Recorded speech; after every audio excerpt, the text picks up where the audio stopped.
Hello, everybody. Welcome to Economics with the Honorable David M. Walker, the former Comptroller General of the United States and the author of this great book, which is being updated, America 2040, Still a Superpower, question mark. And he's got a new updated version coming out. Of course, I did order it, and they gave me the old version. So I'm still working on getting the new version. And today we're going to be talking about COVID-19 and its effect on the economy, the interest on the debt being the largest budget item. And of course, we have our international and national group of experts are going to be joining us. First of all, we're going to welcome back I have a way to do a round of applause on this thing, but I'm just not going to do it. We're going to welcome back Shaquille Latber from the great country of Australia, where I was very interested in your opinion on high speed crashes in Australia, because we know these people go pretty fast in that state. There's nothing stopping you. There's nothing there. You just go zoom, but I don't know what you guys do for speed limits over in the great country of Australia. But we also have more on our panel. We have Rick Rosner, who is in the High IQ Society. I saw him in the Mega Society. You have to do 1 out of a million on IQ test. I haven't got there yet. I'm still working on it. It means I'm an idiot because I waste time taking IQ tests. Well, I know that. We do appreciate that, but you do have to beat all your peers who are other idiots who keep taking those tests over and over again. Reminds me of my King of the friend, idiots, basically. Pardon? King of the idiots. Chess players are idiots too, so I understand the idiot. They keep playing chess. They got to keep playing it. We have a non-idiot, but he collected a lot of degrees. Also a professor, Dr. Dan Worthington, is going to be joining us out of Utah. And when we move over to Canada, we have Sasha Starr, who is very shy, as we well know, but every now and then he'll express his opinions. And then the former Comptroller General of the United States of America, we're going to bring in the Honorable David M. Walker from Washington, D.C., to discuss in your book. Okay, I ordered your new book, and Amazon sent me your old book, so I have 2 of your books. Oh, man, I'll tell you, what I will do is I will send you chapter 22, which is the update. Can you send it to us down here in Australia too? Because if he can't get the book, yeah. They read English in Australia. Just make sure that I have your email. I'm not sure that I do, but I can forward it. I have all their emails. Friends that have already bought the other book, I'll send you the update. Obviously, other people, and the only thing the update doesn't have is it doesn't have the graphics. There are graphics actually in the book. For the update chapter, but you can get all the wording, and that's what I still want an autographed copy when I take out for lunch when I get to Virginia, Dave. So I'll look forward to it. Yeah, and the thing is, somewhere I want to interrupt the show, not today, but later on, to go over the budget, because that 2025 budget, I don't know if you've seen that, that puts us in the hole further and going further into the abyss of collapse. I mean, I looked at it, I'm going like, Well, the 3 bottom line points about it, it's a big government budget, it's more spending, higher taxes, and nothing to basically deal with our structural imbalance. So it's unacceptable, and it's dead on. That was my basic opinion reading through it. Yeah. And like I said, I don't think the American public gets even a glimpse of the budget. It goes around the elite. But the hoi polloi, they never get the budget. I don't even look at it until we start doing the show. To be fair, though, across most countries, most people, most families are struggling to balance their own household budget. So the idea that they can understand something as complex as a national budget or even a state budget or their local government budget, obviously people are going to struggle with that. But I think one of the questions I'll have, and Dave, if you want to perhaps respond to this, I think that economists for decades from now are going to examine this period of time and find out whether it was a good idea or a bad idea to increase deficit spending in the US. The US appears at the moment to have had a lower rate of inflation recently compared to Europe, but the US also had an increase in their deficit. And I think when it comes to economic theory, for those of us that have studied things like Keynesian and New Keynesian theories, the idea there is that you can use economic levers to really settle the markets down, to try to keep them relatively stable. I'm not actually sure that that's necessarily that good an idea. Is it the case that during COVID we should have seen the stock market actually crash and stay deflated? That we should have seen a lessening in the prices of assets such as real estate, etc.?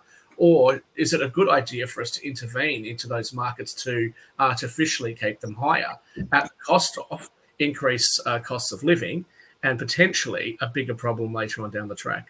I don't think you know that answer now. I think that's something that we have to see how it plays out, and then people can study that in a generation from now. And is our topic today COVID-19? Yeah, it's COVID-19. Yeah, in other words, No, I was talking about the budget. Oh no, I was that's okay. We'll talk about the budget later, but the thing is, our topic today is COVID-19. We've had an increase in the deficit, and we also now have, well, you guys have in the US, but most other countries are facing the same issues. What they're going to do for their budgets moving forward, where are they going to spend their money, how are they going to bring down costs of living, etc. And I think your opening comments were that this budget is very bloated, it's big government spending, and it's higher taxes. So that's what I was responding to. Right, and nothing to deal with the structural imbalance. You're correct. Yeah. Okay.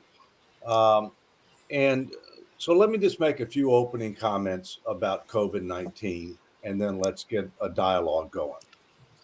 First, we still don't know with any degree of certainty the origin of COVID-19.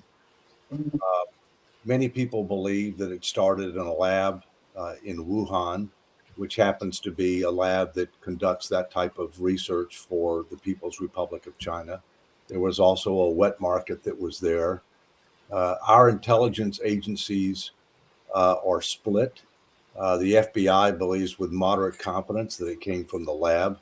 The CIA is still yet to say anything, although the CIA, quite frankly, hasn't been on top of things for a lot of things lately, including Afghanistan, Ukraine, and Israel. The WHO, the World Health Organization, which is affiliated with the United Nations, has not been helpful in trying to get to the bottom of this.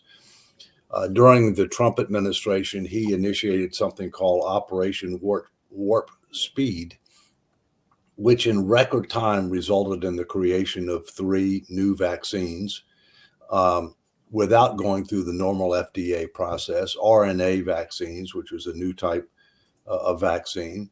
Those vaccines were ultimately approved by the FDA during the Biden administration.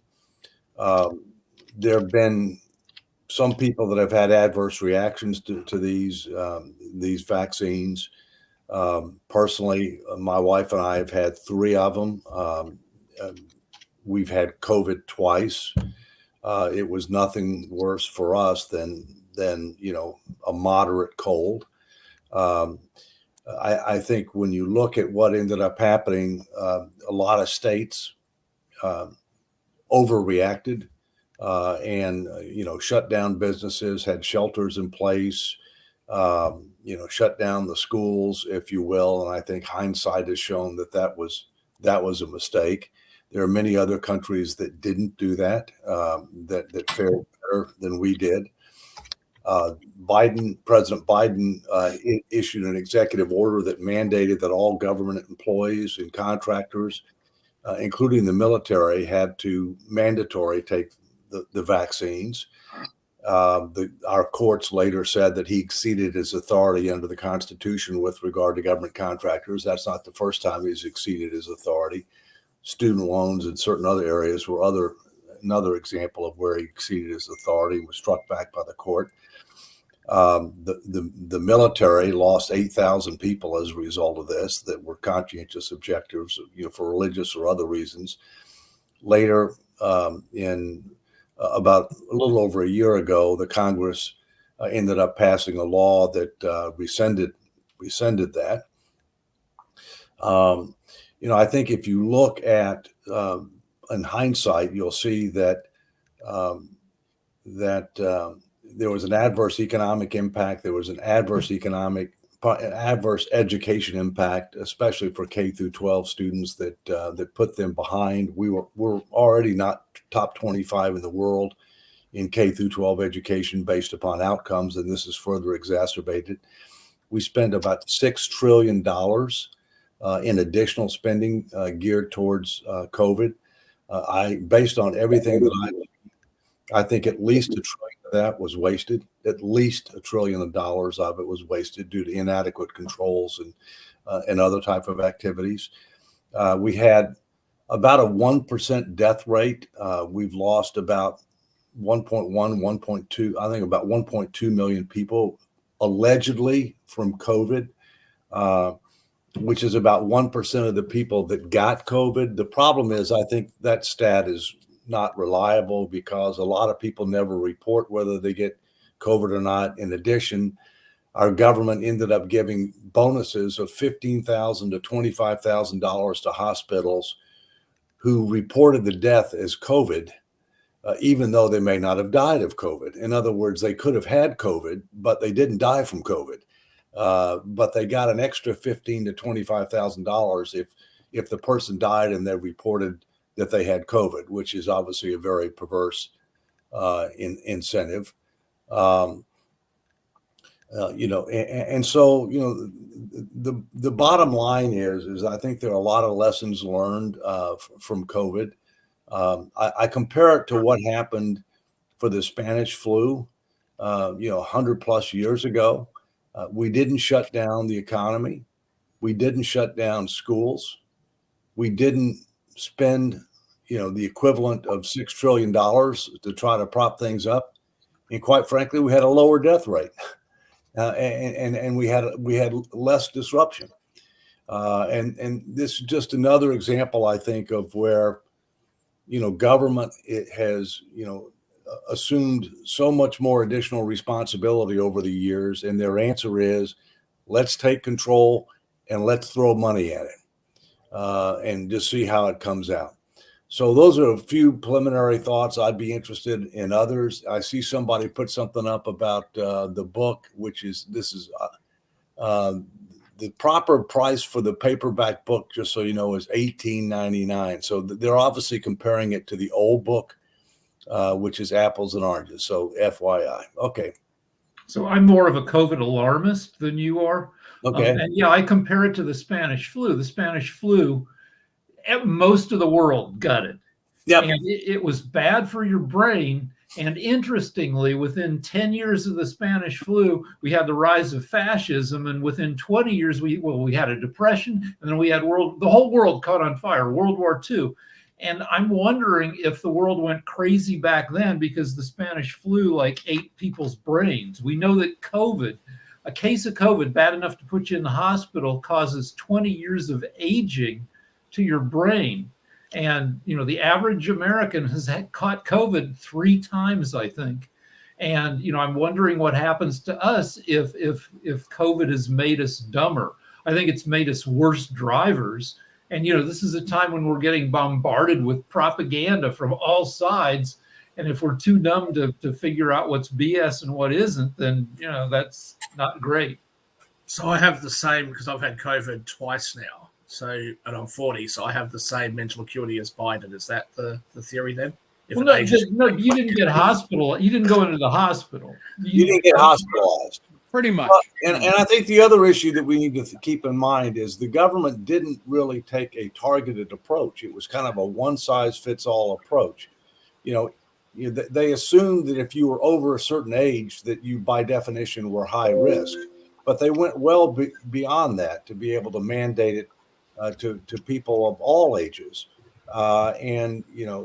If they had taken a more targeted approach, the real bottom line is, do you have underlying health risk? If you have underlying health risk, no matter what your age is, it was a higher risk factor. Seniors tend to have more underlying health risk, but not all seniors have underlying health risk.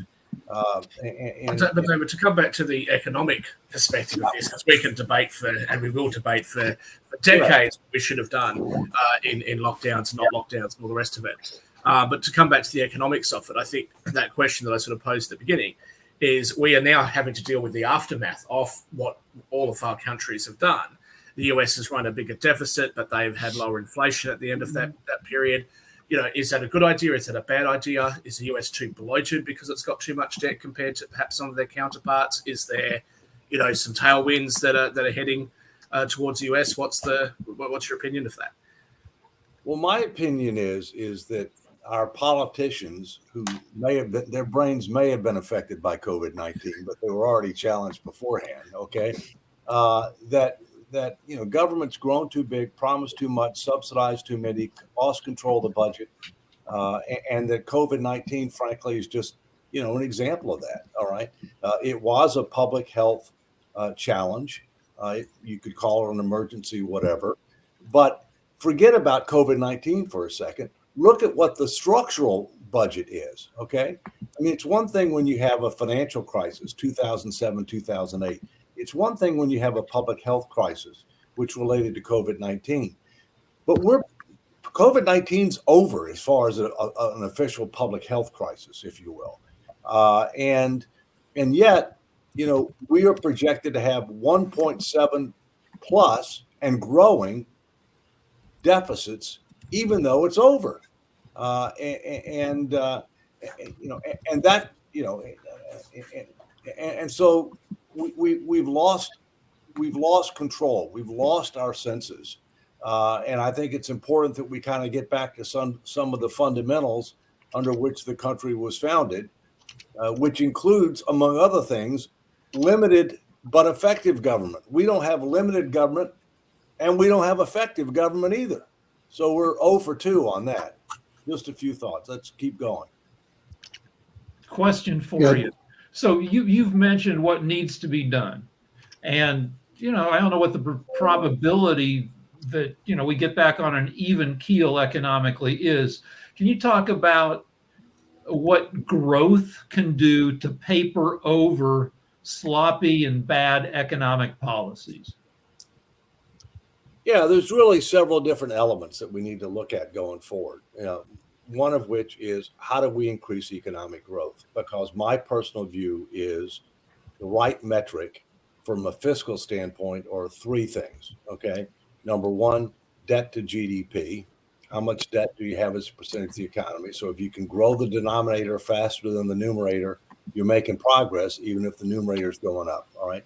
Secondly, mandatory spending, which you've written a blank check for as a percentage of the budget. In the U.S., for direct spending, it's over 70% and growing. And if you count the $1.7 trillion in tax preferences, which is really backdoor spending, the Congress only controls about 15% of annual total expenditures, which is obviously insane. I mean, that's not a budget when you only control about 15% of the expenditures. And the third thing is interest as a percentage of the budget. And interest now has passed national defense. It's our fastest growing expense. And what do we get for interest? Nothing. So yes, we need to adopt pro-growth policy. That has to do with, much more aggressively asking the question, what should the federal government do? How should it do it? How should it measure success? We need to devolve more back to the states. The government needs to recognize that it's not the engine of growth and innovation in the economy. The private sector is, and deal with things there. We need to, restructure our social insurance programs to make them solvent, sustainable, secure, but really be focusing on people who are truly in need rather than subsidizing upper middle class, people for a variety of things. We're not going to grow our way out of this problem. The hole's too deep. They waited too long. We can do things. So how do we solve it then? Two things. Yeah. Somebody things. Asked me that question the other day, and I wasn't prepared to answer. They go, "Couldn't we just, what is the basic advice you have?" Just, Well, I'll give you 3 things. I'll give you 3 things that I think we need to do. Okay. There are bipartisan pieces of legislation in the Congress right now that call it different words, but a fiscal sustainability commission, a statutory commission, which means that the Congress and the president would have to buy in up front, comprised of bipartisan and bicameral members of Congress, 4 outside experts who would engage the American people with the facts, the truth, the tough choices, solicit input. Everything's on the table, but not everything is equal. Package of recommendations that if a majority of the voting members vote for a package, it's a guaranteed up or down vote. That learns a lot of the lessons from Simpson Bowles. The American people are ahead of the politicians. They get it. And I think that is a mechanism that can help us to be able to make a lot of the tough choices with regard to social insurance programs, with regard to revenues, and with regard to reprioritizing, reducing projected discretionary spending. We got to do all of that. Second thing, we've got to have a constitutional amendment. We don't have any constitutional constraint on our finances. And as a result of that, we've tried statutory approaches, which, the debt ceiling, bad joke. Other approaches that we've used over the years with regard to constrained spending haven't stood the test of time. The only thing that can control and bind current and future Congresses is the constitutional amendment. We need to learn from Switzerland, the Swiss debt brake, which controls the growth of government and also debt to GDP. That's a good model. There are other ones that we can look at. And the third thing that we have to do is that we need to have some of you may remember back during the Reagan administration, that was my first presidential appointment. They had something called the Grace Commission. Now, that was something that it was named after William R. Grace. I mean, the president established that. The Congress didn't buy in. There was no statutory authority for it. What we need is a statutory mechanism that will take a look at what the government's doing, how's it doing it, who's doing it, how do we measure success, and how can we end up, consolidating, evolving, and changing a lot of things that the federal government is doing that, quite frankly, just don't work. Hey, David, just really quickly, I had a quick question for you. That in the state of North Thank you, Carolina, David. That was a where great I'm answer. at and everything, and where Steve's at is as well, there has been a big effort toward legalized betting as a way to get money and revenue. So I know that here in North Carolina, the lottery is supposed to go toward education and education reform. And we just recently, I think as of about a week ago, maybe a week and a half ago, got sports betting as a significant revenue enhancer. And I just wanted your take on that, because that is something that both Democrats and Republicans have been promoting, this notion of the lottery being a way to generate revenue. And I just wondered your take on that. And is that a legitimate way to raise money? Because it's something that, like I said, both Democratic and Republican governors have been in support of. Well, first, we got to recognize that money is fungible. So people say that they'll use it for a certain purpose, but, whether in fact they do or not. In other words, is there a maintenance of effort requirement and things of that nature? We heard that with regard to the money associated with Iran, that they weren't going to be able to use it for certain purposes, but that's a bunch of bunk, because all you got to do, if you have more money, that money for something that is legal, and then you can use the other money for things that are illegal, right? So, I mean, that's the first thing. Second thing, states clearly have used the lottery a lot to raise additional revenue. And some people have said, including my wife, quite frankly, why doesn't the federal government have a national lottery? Now, I think the states probably wouldn't like that, because that would cut into their deal. And maybe we end up generating some additional revenue that way. But look, let's not kid ourselves. Our hole is so deep, that's not going to solve our problem. The other thing is, who plays the lottery? Right. Yeah, in practical terms, it's a tax on poor people. Yeah, and that's right. That's right. If you look at And people who can't do people. math. If you look on the back of the card and you look at your odds, it's like, no, don't play the lottery. Yeah. But just really, Would you support then the legalization of sports betting like most other Western countries? And like I said, we got sports betting here in North Carolina now. It is legal. Well, now, but we haven't had it, and it's all based on certain sports. It's not all of them. It's they haven't approved gambling for everything in North Carolina. It's probably who paid the most. But and I don't know how they made the choices of who gets to do it. But heck, we couldn't even bet on the horse races last year in North Carolina without providing our driver's license, even if we were in Kentucky. So, by the way, I just learned that the same thing happened today, because I tried to get on, because of the tournament, I tried to get on one of the ones that I heard about, and they wanted my driver's license and a bunch of other stuff that I have not given them as of yet. Doesn't mean I won't do it and won't do that, but it was one of the betting sites that wanted proof of identity is what they called it and everything. But David, my question to you, whether or not you're old enough. A lot of that has to do with whether you're old enough. And by the way, you can bet on the ultimate horse race, which is called the presidential race. Right. That is still. Yeah, but you don't need a voter ID for that. Your sports betting and gambling infrastructure, shall we say, in the United States it lags behind everybody else's. And I'm kind of surprised. I think most Westerners that go to America are kind of surprised by that, because you're supposed to be like all full of freedom and liberty and stuff.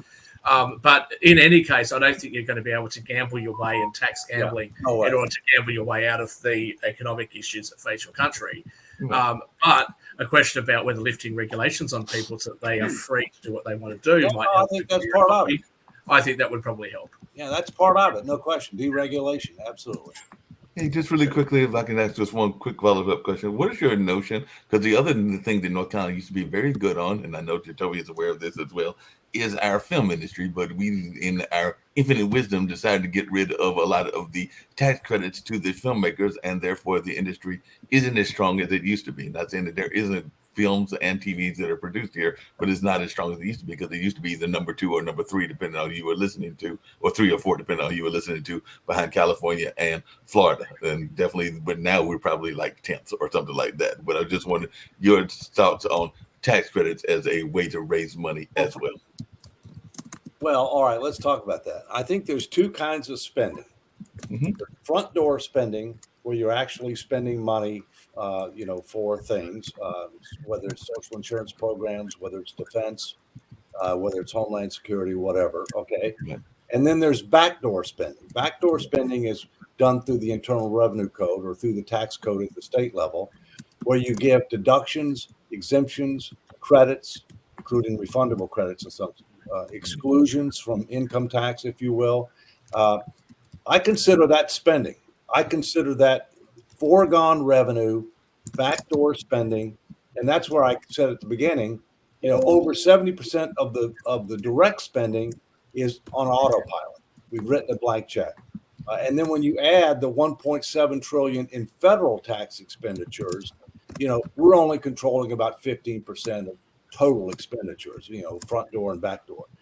When you look at those, I think you have to think about, the economic and cultural implications of that, because in many cases we have people that want to provide incentives, but they don't do a thorough economic analysis of whether or not in the end it actually is a plus or not.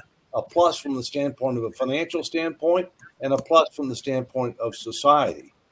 And I think that tax preferences need to be subject to periodic reexamination and reconsideration, just like direct spending programs, but they're not. And I also think that they need a lot more transparency with regard to the financial statements of the governments, because they don't get much transparency at all right now. There's a lot of focus on direct spending and related obligations, but there's very little with regard to tax expenditures. So, this is an area that needs additional scrutiny, and it needs reform as well. I think as part of comprehensive tax reform, we ought to be getting rid of a lot of tax preferences so that we can keep rates as low as possible, so that we can enforce the law, because it's gotten so darn complicated. Even people who try in good faith to comply with it may not be able to do it. I think there are a lot of positive knock-on effects to TV and movie production tax credits. I'm from Albuquerque, which I consider a wretched town in a largely wretched state. But New Mexico has generous tax credits. They had Breaking Bad, Better Call Saul, just a bunch of movies. And now I think the country has a pretty positive image of except for the Alec Baldwin shooting from a crappy production, but a positive image of New Mexico, which helps with tourism. It maybe even helps with the optimism level in the state for not giving that much away, because how much can you give away to movies and TV shows?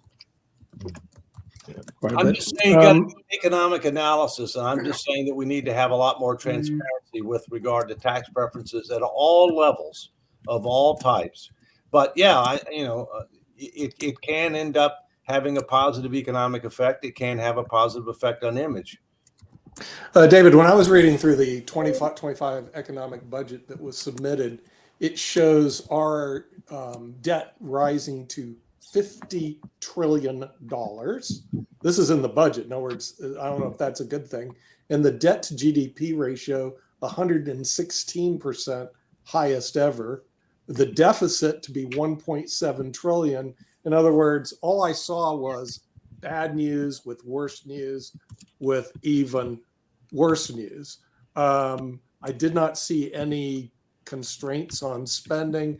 I didn't see any positive thing in the budget that would actually help America to be balanced again. I just saw out of control, reckless spending once again in areas that I don't even think the government should be in. I don't know. Have you gone through the 2025? I've started going through it, and I've started going through it. Let me just reinforce something I've said before. The last president of the United States who was serious about doing something about putting our finances in order was Bill Clinton. In the last 24 years, we've had 12 years with Republican presidents, 12 years with Democratic presidents. None of them have been serious about this issue. And if you look at the two major candidates for president in 2024, the current president, Joe Biden, and the immediate former president, Donald Trump, they're not showing any evidence that they're going to be serious about it. In fact, both of them have said, as an example, they're not going to touch Social Security. Well, guess what that means? That means de facto they support 20% plus across the board in Social Security benefits in less than 10 years. Because if you do nothing, that's what you get. And by the way, you also get 10 to 15% cut in Medicare hospital insurance payments in less time than that if you do nothing for that program. So we have too many, what I've referred to, and this is a word I came up with, we ought to get it in the dictionary, laggards rather than leaders in government. And by the way, the deficit that you're talking about, that is 50 trillion in the hole, does not count Social Security and Medicare, both going broke within the next decade or so. And all this is bad news, but the American public needs to know this because there's nothing that I've seen any politician who goes and addresses and wrestles the animal. And if they don't do it, the animal's going to win. Rick, let me say something real quick and then you come in, okay? I use a lot of metrics, okay? The metric that gets covered by the press is the total debt subject to the debt ceiling, all right? And right now the debt ceiling has been suspended until January of 2025. So that's a whole different story. But the total debt subject to the debt ceiling is about 34.5 trillion right now. Now, what is that? That's the debt, the debt that we owe to the public and the debt that we owe to the trust fund, Social Security, Medicare, et cetera, civilian and military pensions, retiree healthcare. But the bigger number is the total liabilities, the debt, that debt, and the unfunded obligations to Social Security and Medicare. For example, we have about $14 trillion in unfunded obligations for civilian and military pensions and retiree healthcare. 14 trillion. And it's about 3 times as much for the military as it is the civilian, even though we have a lot more civilians than we have the military. That tells you how generous those programs are. Okay. The bigger number is you got to add another 70 plus trillion for the unfunded obligations for Social Security and Medicare. And so therefore the total number is not 34.5, it's really about 125 plus trillion and growing faster than the economy. The other candidates, because there are more than 2 candidates, aren't going to do anything about it either. RFK get elected for one thing, so but some people might still vote for him. RFK Jr. has no government experience. He only has experience suing the government. Jill Stein is just a flat out kind of idiot. Sorry. And the last time the debt to GDP, we broke the record that we set in World War II. Obviously, when you're fighting a world war, you're going to be spending a ton of money you don't have. And we broke that record now. Yeah, if you look at the total debt as a percentage of GDP, by that I mean, the debt subject to the debt ceiling when we have a debt ceiling, we've already broken the record. Okay, we've already broken the record, and it's just going up, up, and up. And by the way, stay tuned. There's one more decision that hasn't been made yet with regard to the 2024 presidential election. As you all know, I'm one of the national co-founders of No Labels. No Labels. Yeah, I am, and the delegates. I'm chairman of Virginia, and I have a number of other roles. But the delegates voted overwhelmingly that they want to move forward with the ticket. The real question is, can we get a quality ticket? Yeah, who's in the mix, David Walker, for the No Labels? Well, I can't mention specific names, but what I will tell you is this: is about 3 months ago, I sent to the head of No Labels, as well as the chairman of the board, as well as other people. I sent them a list of about 30 names, Republicans, Democrats, and unaffiliated, that I felt should be considered, and I sent them a list of criteria that I thought should be used in deciding who we should offer the line to if we move forward. And I'm happy to talk a little bit about the criteria. I'm not going to talk about names. I know some of the people don't want to do it. I know some people don't want to discard their party label. I know some people don't have the courage to do it because I can tell you what just as a friend, what I can tell you here, for some reason, I'm not really affiliated with No Labels, but I did an event with Forward Party just as a elected official. Yeah. I'm a moderate Democrat, and a lot of negative feedback from the progressive Democrats, basically saying these are conservative organizations being infiltrated by Republicans. I was actually asked by a legislator. I gave a $500 check for an event, but because I was just involved with the Forward Party, they returned the check and took my name off as a sponsor. I mean, it's ridiculous. So there's a lot of negative feedback, at least in North Carolina, with a lot of the Democrats about No Labels and Forward Party being conservative-based organizations. So I think we might need to bring you here in North Carolina to speak, David. Sure, yeah. I'll be happy to do it at mutual convenient time. First, that's a bunch of bunk. Okay. Okay. The top people, the top staff in No Labels are Democrats. Okay. Nancy Jacobson is a lifelong Democrat and fundraiser for the Democrats.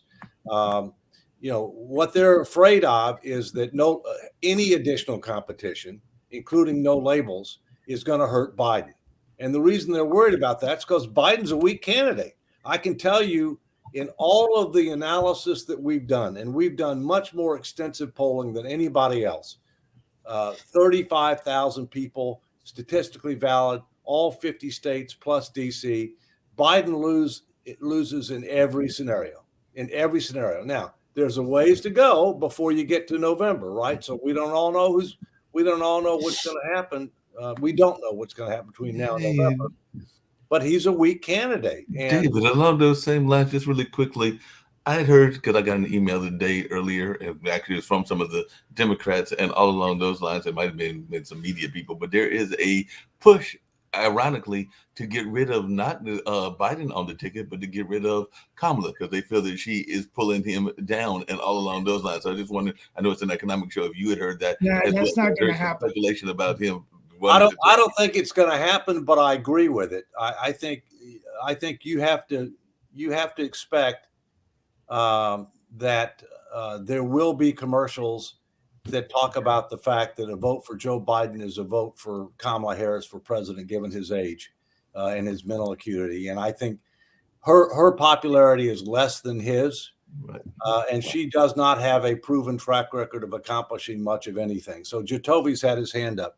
Yeah, Jatovi. So the issue, Kamala's not coming off the ticket. They are already running those ads that you're talking about Joe Biden's age, and then at the end of it showing Kamala Harris at the end, as if your vote is for Kamala Harris. So they're already doing that in terms of pushing that out there. In terms of the issue with the ticket is being a third party or even a fourth party candidate, is what's happened in the past, because even if, listing that, okay, well, Joe Biden loses these elections, there's no statistical analysis that shows no labels winning the election. So therefore, the only other winner would be Trump in that way. So based on the history itself, for example, Ross Perot had the biggest name recognition that ran for a third party out of anybody. He got, and also the most money kicking in at the time during the presidency. And he only got he didn't even get 20%. So the struggle that people see, hold on. First, the most well-known third-party candidate in the 20th century was Teddy Roosevelt, who came in second place under the Bull Moose Party, and the sitting president, William Howard Taft, came in third place. So we're talking current elections. We're not talking way back in the 70s and stuff like that. Way back then. Well, Ross Perot was more popular than Ralph Nader, who was also more popular than Jill Stein. Ross Perot was a friend of mine. Okay, when he funded largely the 10 million a minute tour that I did in 2012, wrote a personal check for it. Okay, Ross Perot was ahead in the polls in June of 1992.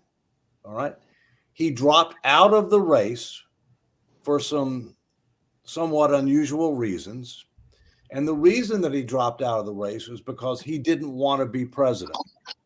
What he wanted to do was he wanted to wake up America, and he wanted to affect the agenda of the next president and the Congress. His two issues were fiscal responsibility and trade. Okay.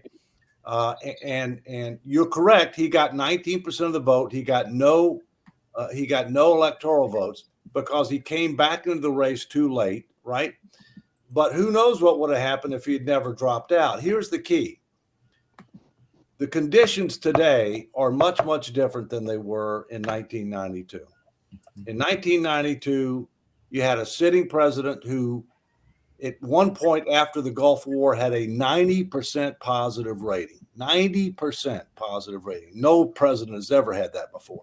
Secondly, you had a challenger, Bill Clinton, who was dynamic and younger and everything else. You didn't have as many independents. You didn't have people that were as upset about the current state and future direction of the country.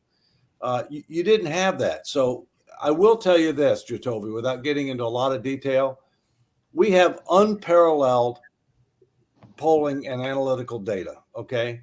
And if it's Trump versus Biden, Trump wins. If it's Trump versus Biden versus Kennedy, Trump wins. If it's Trump versus Biden versus a quality unity ticket, third party, no labels option, if you will, if it's that, it's a dead heat between Trump and the third party person. And our view is that the third party person can win because of the negatives associated with Trump. The tough issue with that, going off of that polling, saying the random candidate, the no labels, and the other two, and it's going to be a dead heat.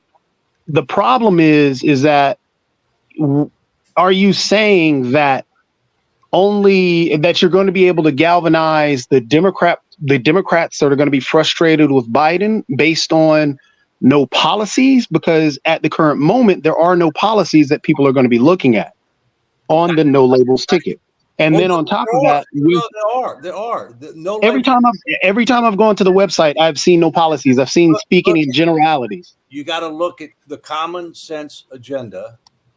There are 30 specific issues with illustrative solutions to those 30 issues. Those 30 issues are the result of extensive polling of the entire population. It's on there, you know. I'll check again, because last time I checked, I did not see any policies dealing with the things that are actually in the news today. Yes, everybody talks about the economy, but again, speaking on the economy, the tough thing for voters to vote on is, hey, I need you to raise my taxes so we can pay for the the exorbitant costs that are there. I need for you to raise the Social Security cap because of the issues that are there. Those are things that voters are voting against. Hence the reason why the Republican Party itself uses, hey, we're cutting your taxes as the basis of everything that they preach on right now. So that's how they galvanize that party. One party wants to increase spending, the other party wants to cut taxes. The combination of that is why we are where we are today and why it's getting worse. Jacoby, go look at it. It's on there. I've got a copy of it on my Rick had a question for you, and I had a question. Is there anybody in Biden's cabinet? Was there anybody in Trump's cabinet? Is there anybody in the House or the Senate who has your same priorities that you can talk about? I don't think this is a priority for the Biden administration. I don't think this is a priority for Trump. That's why I'm hoping that we can come up with a quality ticket as a third option. There are people in the House and the Senate who care about the issues I'm talking about. I'll give one example. The chairman of the House Budget Committee is a friend of mine, Jody Arrington, a Republican from Texas. He agrees that we need the commission. By the way, so does the Speaker of the House. He agrees that we need a constitutional amendment, and he's introduced a piece of legislation, House Concurrent Resolution 24, to bring light to the fact that Congress should have already called a convention of states to propose a fiscal responsibility amendment, but it's failed to do so. But I will tell you this: look, politicians want to keep their job. The American people want low taxes and more spending. All right, that's human nature. But on the other hand, my experience has been when you educate them as to what's likely to happen if we don't change course, they change their mind. Has any country done this? Fixed their deficit?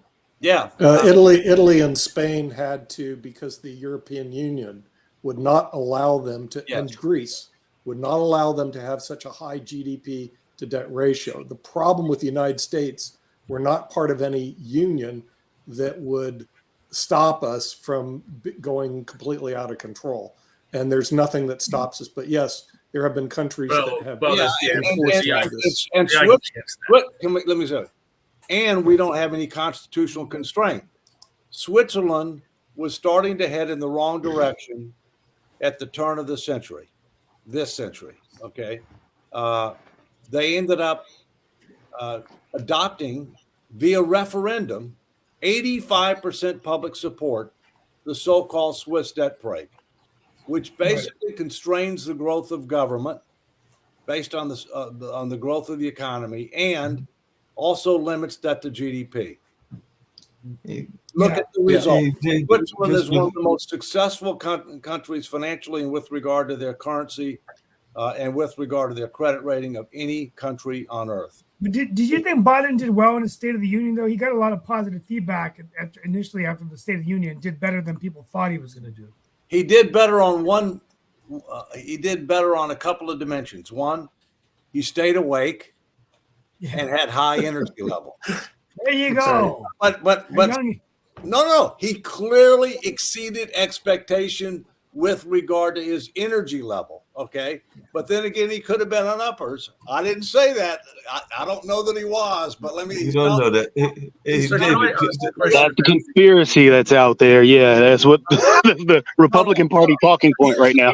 Well, I'm not a Republican. So, but let me just say this. He did yell a lot. He was angry. That came across. Yeah. But with regard to the three issues that the American people care the most about, how are we going to deal with increasing economic growth? How are we going to deal with inflation? And what are we going to do to put our finances in order? That's number one. Number two, how are we going to secure the border, which in many places, that's number one. And number three, what are we going to do about the fact that we seem to have declining diplomatic influence and people don't seem to fear us militarily anymore? Hey, David, just really quickly, because you kind of alluded to it in that answer and everything, but I'm just curious, and it comes back to what Jacoby asked. and I have glanced at it, but I've not read it the way that Jacoby said he had, and I will go back and look at it. But where does No Label stand is on the positions around the homeless? Because there are a number of people that are frustrated with their housing, frustrated with the fact that they're either paying exorbitant rates or are not able to afford a house in general. And where does No Label stand on the border issues? Because those are the two issues I hear a lot of people talking about. And I was just wondering if there are specific things that you can point to that are programs that y'all have in mind for those issues. Well, with regard to the border, number one priority is secure the border, which in many cases means go back to some of the policies that we had before. The truth is that catch and release is illegal. The current policy of catch and release is inconsistent with current law.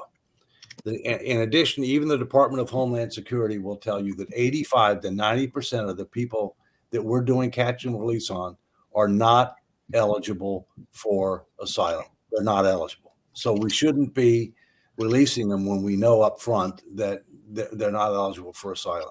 We do need, and No Label supports immigration reform that gives a pathway to citizenship to the dreamers, that determine that I just also wrote an article wrote an article on that today in the paper. So yeah.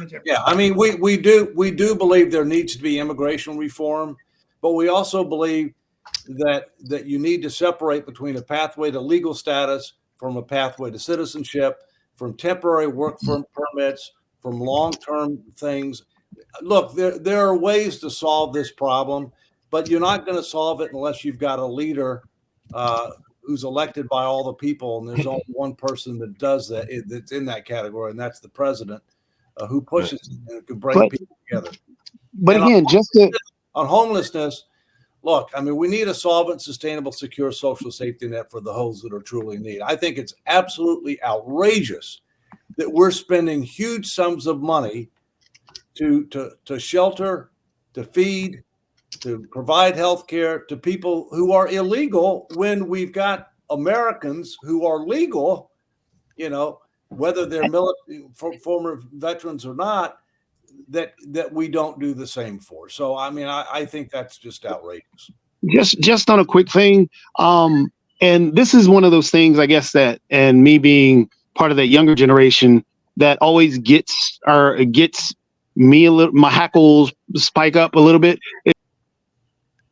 We lost you. Oh, sorry. You're pitting two individuals in bad predicaments against each other. Where you're saying that we can't spend on the homeless if we're spending on immigration, and we can't spend on immigration if we don't fix the homeless. We can do both. It is there, and the money is there. And then in terms of immigration in itself, it is. We find it now, David. We are able to find money for getting bombs, blowing people up, and doing wars. But for some odd reason, when we need to fix the homeless or do education, we can't seem to find the money. So the money is there. And the thing is, in terms of immigration, illegal is illegal, David, let me get to that.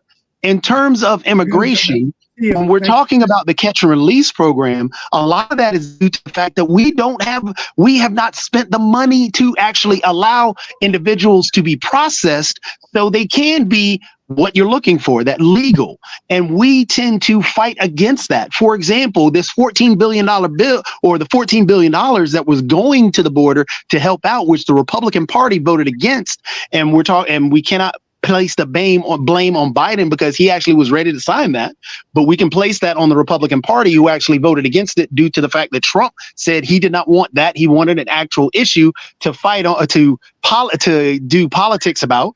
So we had $14 billion on the table to actually add more individuals to process people, because as well as I do that there is a backlog of individuals going back 5 to 10 years of people trying to get in legally. And at some point, those individuals end up having to either cross the border, and even more so, those individuals who actually are more so considered legal than anybody are the ones who end up overstaying their visas because those visas can't be processed in time.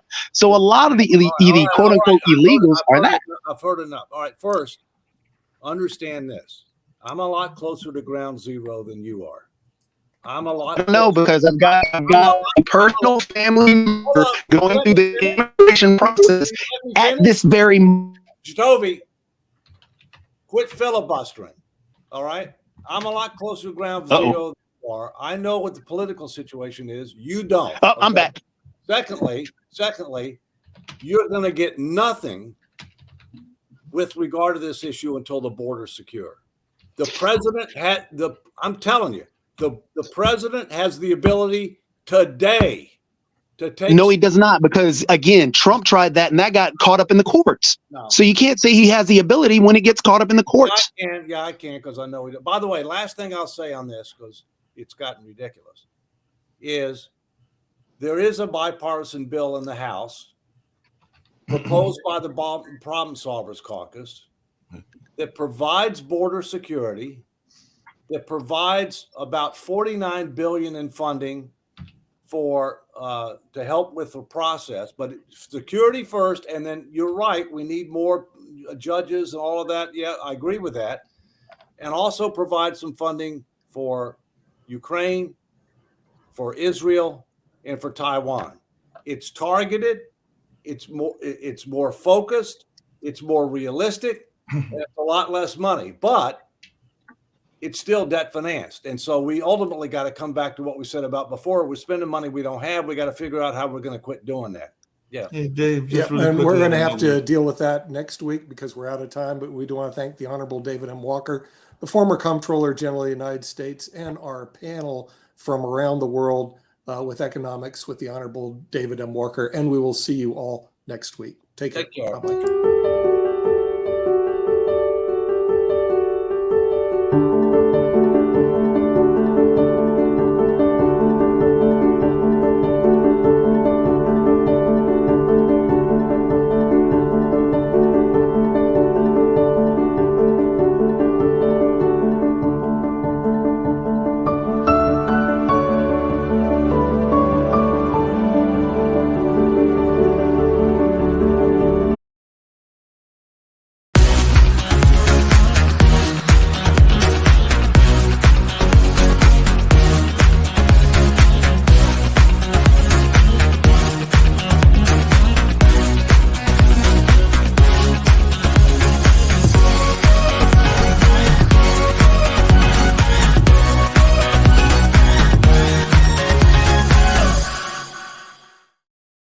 Hello, everybody. Welcome to the media show on the Pod TV network. We have some very exciting new news that's coming up. The Supreme Court is going to be rendering a judgment shortly on to what extent social media networks can ban people with views that they don't like. Specifically, I believe there's a guy named Robert Kennedy who jumped up and said, this person died of COVID-19, what they call it, getting a shot for COVID-19, and apparently it was totally not true. But it doesn't matter. There's some people out there that like to purport, say, not true things. And how much does the truth matter? So, and the other thing we're looking at is Sarah Week, and a person who's going to go to Sarah Week. A lot of people don't even know what it is.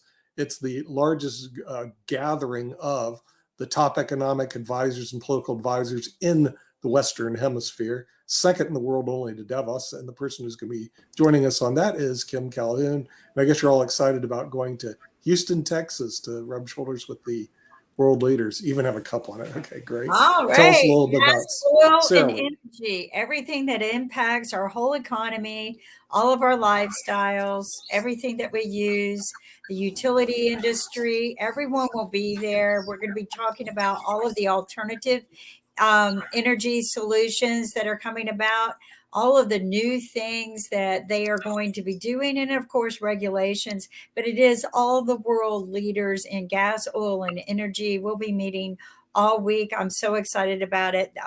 This afternoon, we have a team there. They will be in the press conference with the senators. So this is just very exciting. A lot of people don't realize this is where the decisions are made.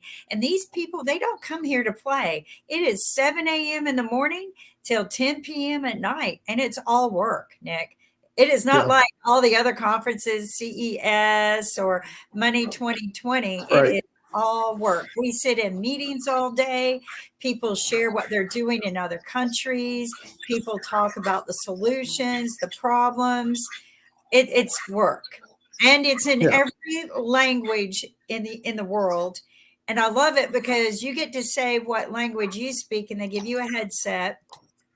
And when you go into that room, there's a translator for whatever language is being spoken for. So no matter what, you get to hear and listen to and understand what's being said. It's amazing. Yeah, and the most interesting thing I find out is a lot of people don't even know what Sarah Week is. But we have a really smart panel, so we're going to bring in some of our smart people who may know what Sarah Week is. Bring in Rick Grosner from the Los Angeles, California area. Yeah, He's a member of the. The only Sarah Did you know what it is Michael Cera, who plays kind of a Gen Z slacker in all his movies. No, Sarah Week is bigger than that. Daniel Jurgen. Okay, well, we got another smart guy out in Canada. Sasha Starr. Are you familiar with Sarah Week, Sasha? No, unfortunately. Okay, see, this is what I'm telling you, Kim. Okay, you and I know it is the second largest, biggest, most powerful conference in the world behind Davos, and the biggest in the Western Hemisphere. Okay, but because it doesn't get any press other than Pod TV, a lot of people don't even know what it is. So. No, it's packed full of the oil industry owners, presidents from other country, ambassadors, senators, just anyone who has anything to do with gas, oil, and energy, the regulatory part of it, and just sharing information globally. And they do this once a year. It's a high security conference. It will be surrounded by FBI agents, high level security, the Texas Rangers. I mean, you name it. It took a lot to just get our clearances, and we go every year. So how much is a ticket? 15 was the cheap ticket a couple months ago. I think it's 20,000 now, and they've already hit maximum capacity. Okay, now how many of these? Now you understand. Not everybody gets in, Sasha, and if you can pony up 15,000, then you can go to Sarah Week. Okay, so it's not for the hoi polloi. When you go there, how many of the oil industry people are like fat cats just interested in making more money, and how many of them are legitimately concerned with, doing something for the world? Well, everyone puts on the mask of being concerned for the world, and of course, they're all more concerned about their wallet. So, and I've been known to ask the really tough questions, and I'm looking forward to sitting down and hearing some of their excuses this year, because when COVID was over, we sat down and everyone was talking about, there's not enough oil, and that's why the prices were going up. That's not why the prices were going up. In fact, the first thing I heard when I walked into the room that year was, we have plenty of oil, plenty of gas. Because we pumped during COVID, we never stopped, and we just stockpiled because nobody was driving anywhere, nobody was flying anywhere, nobody was taking yachts anywhere or no use of gas. So they stockpiled like crazy. So that excuse was the media drumming up propaganda for politics, because I would even ask people, use your common sense. I mean, that was my question. No, that's a good question and everything. Hey, Kim, just really quickly, on the network, we have a gentleman that I know Sasha knows as well, because he started off actually on Sasha's show as well as doing other things, but he is a big proponent of hydrogen. And according to one of the things I saw in Reuters, as a matter of fact, Reuters just released this, hydrogen adoption will cost Europe, U.S. more than $1 trillion. So I know that Peter Bennett has been a big supporter of hydrogen, but apparently they're saying it's going to cost a whole lot of money, because maybe they don't want us to go down that hydrogen route that I know that Peter Bennett has been a big fan of, and all along those lines. But I was just wondering your thoughts about this big number that they gave, because they said that it could be adopted, but it could cost about $1 trillion. That's a whole lot of money. I think, they over-exaggerate the cost for something like that, just like they do with solar energy. They come and they give you a quote on your house, and it's going to cost you $85,000 to $120,000 to put enough solar. panels to run your house, yet I do it with one solar panel and daisy chain a couple batteries, and you can run a 3-bedroom, 2.5 bath, pumped your water, everything off of 1 or 2 panels. You don't need, $85,000 to $200,000 worth of solar, but this is how they scam you, make money. It's going to depend on some regulatory as well, and I want to see some regulatory standards because hydrogen can be dangerous. The other thing is, and that's a big conversation, but other countries have gone full hydrogen. Okay. And it didn't cost them that amount. They are small countries and they went full hydrogen. Hydrogen can do other things. It's not just creating energy from the vapors, but it's also can be the same tools can go in and clean water. So that you clean water with it. That and everything, they had another interesting idea because I'd been reading on it since you told me about Sarah Week, because I was one of those people that didn't really know about it as well, even though I do know some people in Texas that are involved in oil industry and involved in some other industries like that. But apparently the ExxonMobil CEO, Darren Woods, said Monday that his company has started a pilot project to capture carbon directly from the air. So apparently they're using a new technology application to try to capture carbon more economically from lower concentrations. And they've also said that they're going to extract, and this is going to be really big, it might hurt some of the African nations, but apparently they're going to extract lithium from brine. And last time I checked, brine is like definitely there in the sea and everything. So I guess they're going to extract it from those animals. Don't know how the animals are going to feel about it, but they're going to extract it from brine. So any thoughts around that? Because that's something that apparently Exxon is saying that they're going to do. The oil companies, they've spent a lot of money on PR and spreading BS, and so it's hard to. And where energy goes often depends on where the lobbying is. Ethanol, which is fuel from corn, it doesn't work. It takes more energy to make ethanol than you'd get if you just went ahead and just used that energy. But because the corn lobby has a lot of money, then we do ethanol. Well, you can recycle used oil at McDonald's. Okay. Mm-hmm. People have been doing that for years. One of my nephews redesigned his diesel trucks to be able to do that. It was not that difficult to do. And then he would just go around and collect the old throwaway oils. Of course, it smelled like French fries everywhere, but yeah, your car smells like French fries. Yeah, but other than that, he was upcycling, as I call it, reusing oil that was generally disposed of and thrown away. So and that didn't cost him anything. It didn't cost him anything to process. All it cost him was to go pick it up. And but the people want to make a profit off of this. And so, they're going to upcharge the upcycles.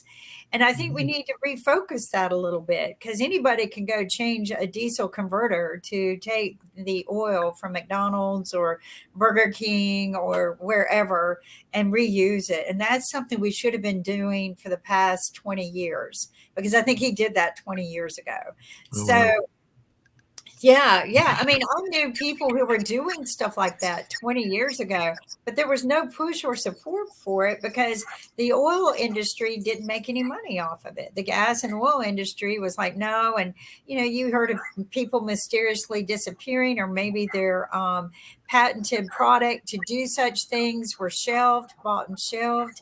So if it doesn't line the pockets of the gas and oil industry, you can be assured that they're going to make sure it doesn't. LA famously had its trolley system shut down to make way for freeways and cars because the auto industry and the oil industry wanted everybody driving every place. The movie Who Framed Roger Rabbit, as crazy as it is about the plot to shut down LA's public transportation in the 40s. Hey, Rick, it goes beyond that and everything. I brought it up in this show, and I'll bring it up again.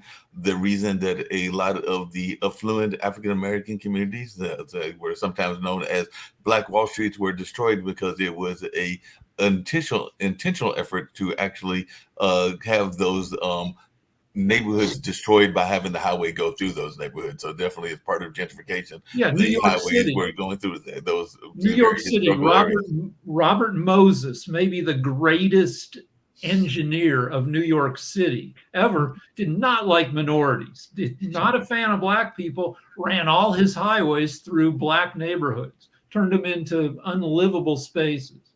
Yep, and that was definitely something we saw in a couple of places and all along those lines. So definitely that is known. By the way, I love the way they describe CERAWeek. It's formerly known as the Super Bowl of energy, and I know that you're a big fan of energy and everything. But I was just curious, and maybe Sasha's got some thoughts around this. But I remember decades ago, my dad actually built a geodesic home and everything, and that home is now, I don't even know where if it is around, it's probably been like torn up by grass and everything else, so it doesn't exist anymore. But this was probably in the 70s or the 80s that he built. I think it's the 70s now I think about it. He built that home, but that was a form of housing that was seen as being more environmentally friendly, because my dad was into Mother Earth and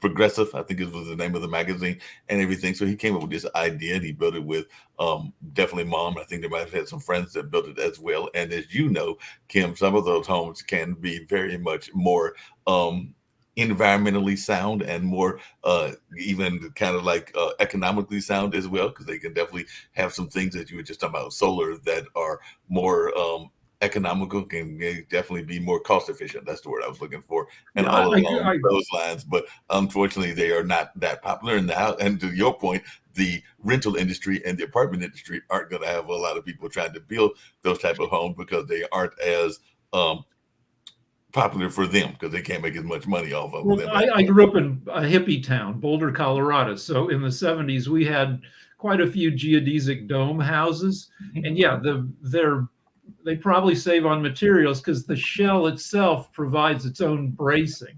Right. But they're also a pain in the butt, because you're basically living in a giant igloo. And it's nice to have rectangular rooms to put your furniture in. Yeah, I agree with you, Rick. We when I was younger, we looked at the domes as an efficient way to live, but I didn't like the circular rooms at all. No furniture fit. But I want to tell you something as far as the Super Bowl of energy. There will be more money at this event probably than there was at the Super Bowl, or even spent on the ads at the Super Bowl. This event is all of the oil and gas industry, the owners and everything. But let's talk a little bit about, if you want to go alternative, there are many states that are regulated and they make it illegal to install alternative energy factors such as solar unless you go through the utility company first. And then, of course, you're going to have to pay big fees. But it's illegal if you decide to go off grid and you have no connectivity to any of the utilities at all. It's illegal to do any of that, especially if you do not contact your utility company and make arrangements to pay them. So I just want to say that we need to, get that fixed first. Florida is a state that makes it illegal. There's all that beautiful sun, and nobody can access it without being arrested. But many states adapted that law. What? In California, the utility companies are jerks, and they recently changed the rules that, if you have enough solar that you generate more electricity than you need, you're supposed to get paid by the utility companies for the energy you're provide. The utilities here just change their rules, so you don't get as much money back, and it makes solar a lot less feasible for a lot more people. Well, the thing is people don't understand. Solar is not what they quote you. Solar does not have to be. I have a friend who patented some ideas on solar and uses of solar, and it took one panel, and it was the way you daisy chain your batteries, and it ran his whole house. One panel, not 20, not a rooftop full, one. And people don't want that known. They want you to spend hundreds of thousands of dollars installing something that you don't need. And, I think that if people would get out there and do a little bit of research on your own, you could do it. But I will tell you this, they will arrest you. So, maybe you can connect it to your box and then use both utility and alternative. But yeah, I have a portable unit. Okay. So they can't come after me. My portable unit is used for camping, used for outdoors, used for things everywhere else, but it can be connected to the electrical panel. So where did you get it, and how'd you figure out what to get? I'll send it to you. I'm trying to help somebody get their business going for many, many years, and I think now's the time to do it, because it would be unfair for me to share with everyone when he built the patent and everything. But I will share with you. Okay. That makes sense. Hey, Kim, just really quickly, because and like it's I said, not that hard to do. They're releasing all kinds of news from the. They're releasing all kinds of news from the CERAWeek, and one of them is that they are saying that the global demand, and this might be something that Sasha, who is an investor, might be interested in, for liquefied natural gas (LNG), apparently is picking up due to a recent fall in prices, according to Shell, and that's what the CEO Wael Sawan said at a conference in Houston. So they said the LNG market will be well supplied in the second half of the decade. The CEO of rival Total Energies on Monday warned of near-term tightness in the LNG market that would not abate until 2026. So apparently there's some disagreement as to what's going on in that space, and the LNG shipping has seen little attack from the attacks by the Houthi rebels in the Red Sea. So I guess folks are looking at liquefied natural gas as something that they want to invest in this oil and gas space as well.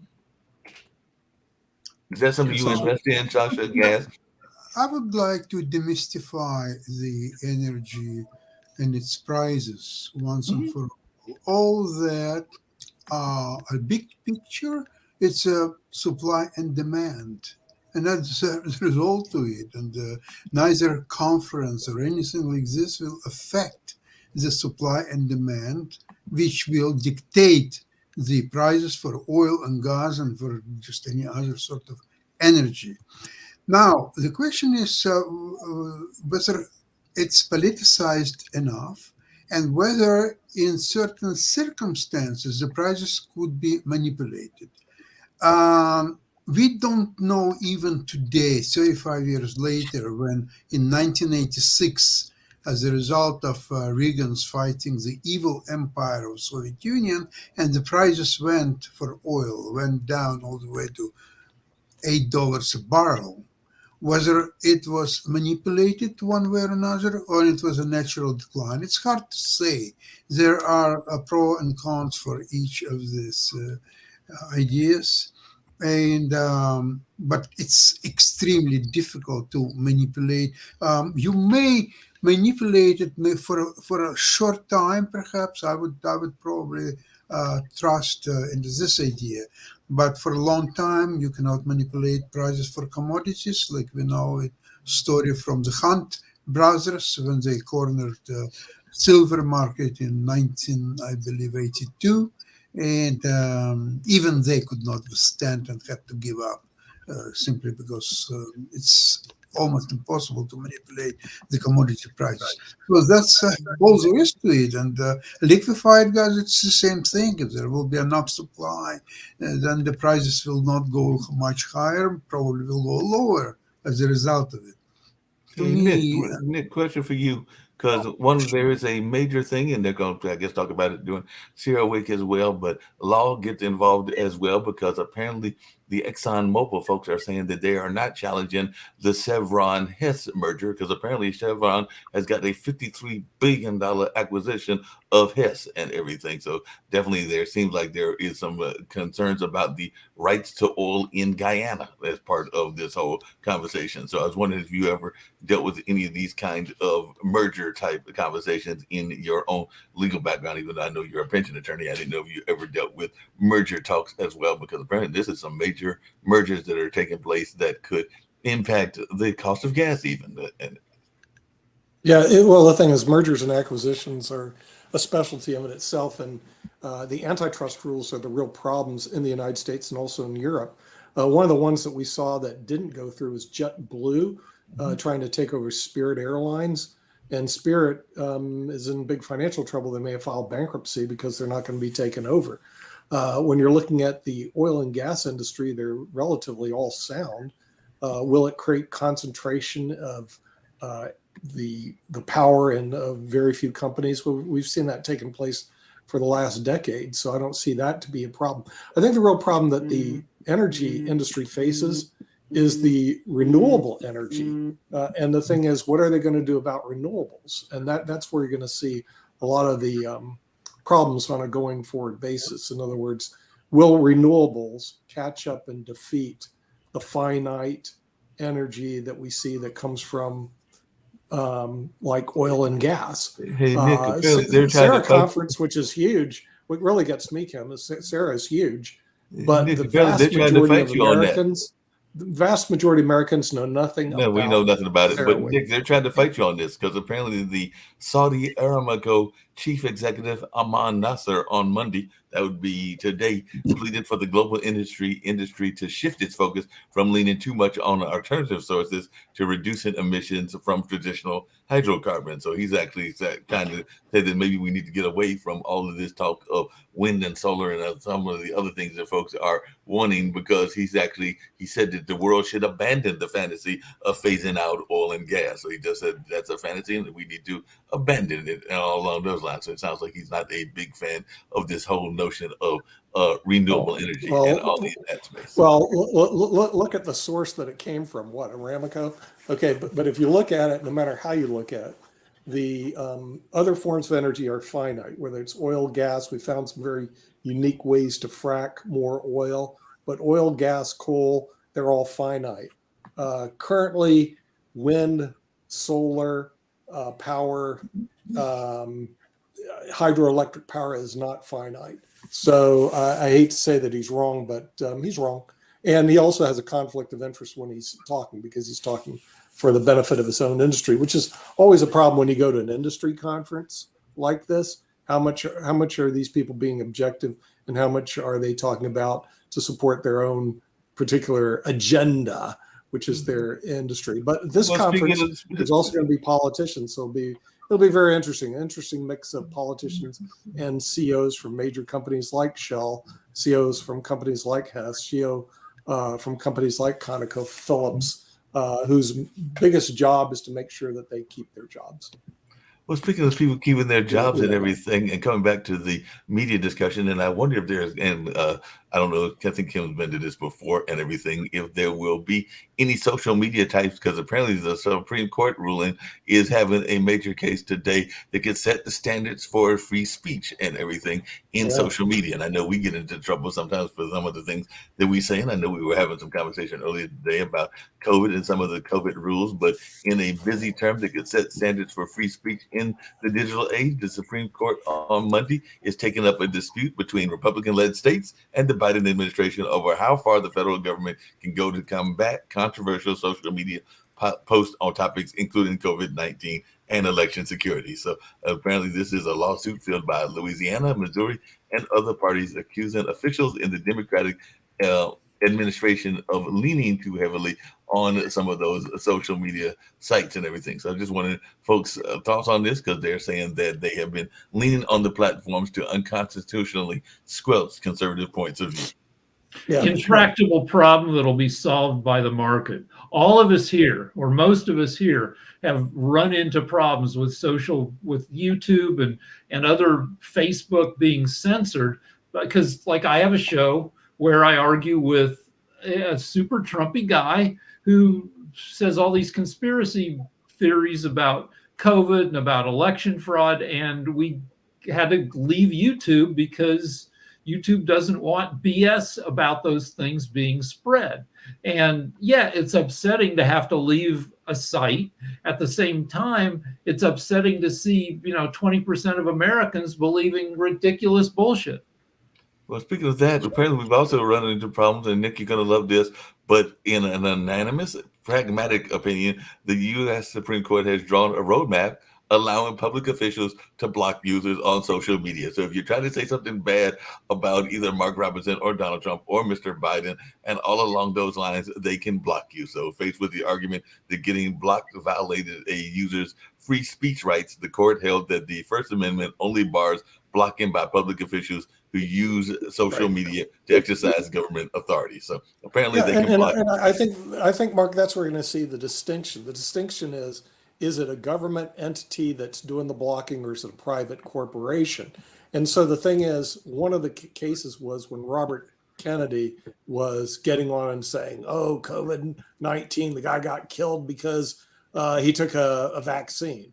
And a private media company like Facebook bans him. I think that you're going to find out the decision will be, hey, if you're a private company, you can go ahead and ban them. But the real problem is if you get a call from Joe Biden, hello, this is Uncle Joe and the federal government. We hear that you're talking about COVID-19 vaccines killing people. Then that is going to be a no-no, because the government can't go in and shut them off. In other words, private industry, oddly enough, can shut them off, but the government can't. The government needs to stay out. I think that's how you're going to see the decision go by the Supreme Court. So when we get banned, and we have, at least I have many times on Facebook, okay, that Facebook has the right to do it. They're a private company, and if they don't want our content proof, they can shut us off. YouTube doesn't like Rick. I haven't been shut off on YouTube. I'm going to slightly disagree, because I think they have to register. They have to register, just like they're somewhat private, but just like telecom, they have to register as part of the information exchange, and they have to abide by some laws. I don't think they have the right to go and pull what they do all the time, because there is freedom of speech to a certain point. They are not a church. They are not a religion. They are a public service that nobody pays for, and they are about information exchange. But I think because of them, we've become a socialist power. Rick, I put the link to that product, and I'll connect you to the person. Thank you. Appreciate it. Yeah. But I'm going to have to run. But you know what, folks? Watch us on Sierra Week. Are you going to by the way, Ken, before you leave, where can they see? Will we be doing special reports from Sierra Week, and what time will we be seeing these special reports? On World Politics, we should be broadcasting a lot of the shows. We're leaving Pod TV Live, running some other things. So World Politics, and then we will post it as a VOD for a while, so you can get it on our website. And Nick will be running the panels for us. I think we start tonight at 5:40 p.m. Texas time. They will be doing a press conference with the senators there, that you had to a special RSVP for certain journalists only. And I know that our journalists were accepted, or at least one of them was. So we're going to be running at 5:40 tonight, then our 5:40 Texas time. That's 6:40 this time. 6:40 our time. Okay, we're going to be running. Yeah. And then I'm going to be trying to wiggle my way out there. So, but hopefully, I see you guys while we're talking live there this year. So take care. There's a media issue that's got everybody on X/Twitter in a tizzy, which is yesterday Trump at one of his rallies said there will be a bloodbath if he's not elected. And then he was kind of talking about the auto industry. So Trump apologists were saying, well, no, he was just saying there would be a bloodbath in the auto industry economically. And then people on the other side said, no, it's a dog whistle, just getting his people riled up, getting ready to get violent if they don't win the election. So that's still a big thing going on. Hey, Rick, speaking of dog whistles, one of the things I've heard it for years, and I'd love to hear your thoughts about it. I hate to tell Sasha this, because one of the notions is that people will be heading his way and everything. But I know that every time that there is a contentious election, there is usually this notion that there will either be riots in the street if the opponent, if the person that is perceived to be the wrong candidate loses or wins, or however you want to phrase it and everything. But then there's also this notion that sometimes people will say that if my candidate doesn't win, I will move to another country. I know Nick has talked about that regardless of who's the candidate, he's going to move to Spain. But I have heard people literally say that if the Biden doesn't win, that they might move to Canada, and they might be moving into Sasha's backyard and everything. But I just wondered what our thoughts are, because that's been going on for at least the last 3 or 4 elections, and I haven't seen that many people move. It's tough to move to Canada. That's right. Yeah. Well, what Rick is saying is the real problem. Some countries are more difficult to move to. It's not that easy. See, Spain has a very open immigration policy right now. And like Sasha knows, I think Marin, one of his friendly chess players, recently moved to Spain. I was actually looking at Portugal, but Portugal, when they opened up and let people move in because you can go get on what they call these economic visas, then they shut it down. They had too many people moving to Portugal. Spain just hasn't shut it down yet, so you can get some these famously visas. unsavory like oligarchs moved to Portugal, and I don't. Well, I think also you're talking about a fairly nice, affluent country to live in. Same with Spain.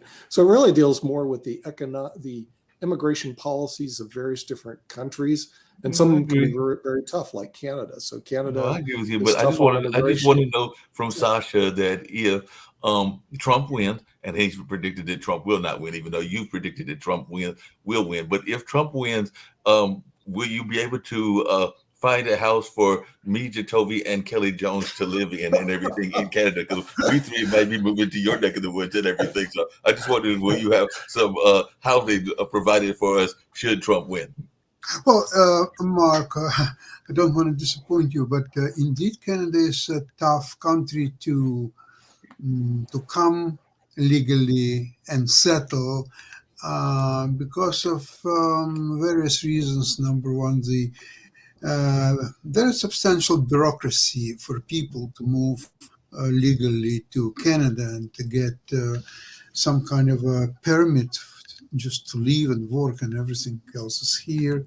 Now, the climate is not the greatest here, as you know by now, although last winter was really pretty warm and pretty good, but still it's much colder in winter at times than in US. Now, the property quite expensive, even if you want to rent something. It's true. In desirable area, I mean, it's very, very difficult. I have a family there, actually my distant relatives on my son-in-law side. They just moved about a year ago. They moved from Moscow to Ottawa, but they're on the English side, not French side. So that's a little bit easier. And they both know English very well. She was working in a Canadian embassy in Moscow.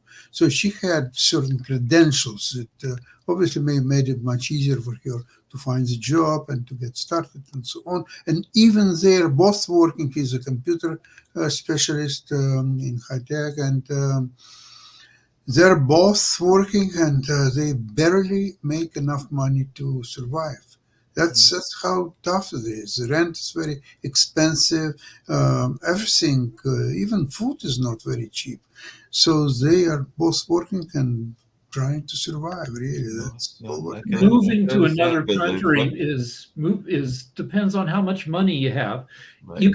There are plenty of countries you can move to if you have $2 million to bring to their economy. There are some countries you can move to if you have $500,000, like Costa Rica. Right. And the deal is, like, you can move to England or Canada if you're willing to set up 2 households and you can go to England for 6 months, stay there, Rick, and then go back to America for 6 months. And if you have enough money to have 2 households set up, you can pull that up. Yeah. That's the problem I have with our immigration policy that exists right now, Rick. Is because our immigration policy is based on 18th century logic. Bring me your poor, you're hungry, you're starving. We should scratch all that out and have a new immigration policy. Bring me your rich, your successful, and your best people, and just get rid of. I get the $2 million from research. Yeah. My wife and I over the internet. In Spain, hold on a second. Back up. I got to come back to something Rick said. Where did you get the $2 million figure from for Costa Rica? To go in based on how economically sound they are. Our immigration policy is bad, and so what happens if they're poor? All you have to do is Google golden visa. Yeah, golden visa. Costa Rica, and we can see how much it costs. Yeah, it varies from country to country. That's a golden visa. I'm talking about because I have 2 friends of mine that I think they bought the property already. They just haven't moved because they were waiting for their kids to graduate, but they are probably going to move to Costa Rica. They've been talking about it for years, and they are in the art field. So I know that he has actually spent quite a bit of his life being a bartender. Now you've been a bartender as well, Rick. So I know that they are not making that kind of money. So, so I was wrong. I overstated it. Here it is. Here it is. You can obtain a residency permit valid for 2 years by investing $150,000 in property, stocks, or an existing or new business. What country is that? That's Costa Rica. That's Costa Rica. That sounds more reasonable. That sounds like what my friends are doing. Are you kidding me? Boy, right. they're looking everybody for moved to Costa Rica. That's cheap. And Costa Rica has a lot of American expats live there. I think they're about 100,000, maybe more. And I've had some clients that have gone down there too. All right. So yeah, I'm sorry, I was wrong. But also Costa Rica is kind of beautiful if you like that kind of place. Yeah. The problem is it's too hot for me, and the problem with Canada, it's too cold. But Barcelona seems really nice year round. So the thing is, I'm looking at the Barcelona Figueres area, and it seems to be pretty nice. Madrid's too hot, and Seville. I like the cities, but some of them are just too hot. Some of them just are really cold. quickly, Sasha. I want to come back to you talking about the expense, because I met a gentleman. I actually need to reach back out to him, but I'm not been on Clubhouse for a while and everything. And I think he was in Ottawa.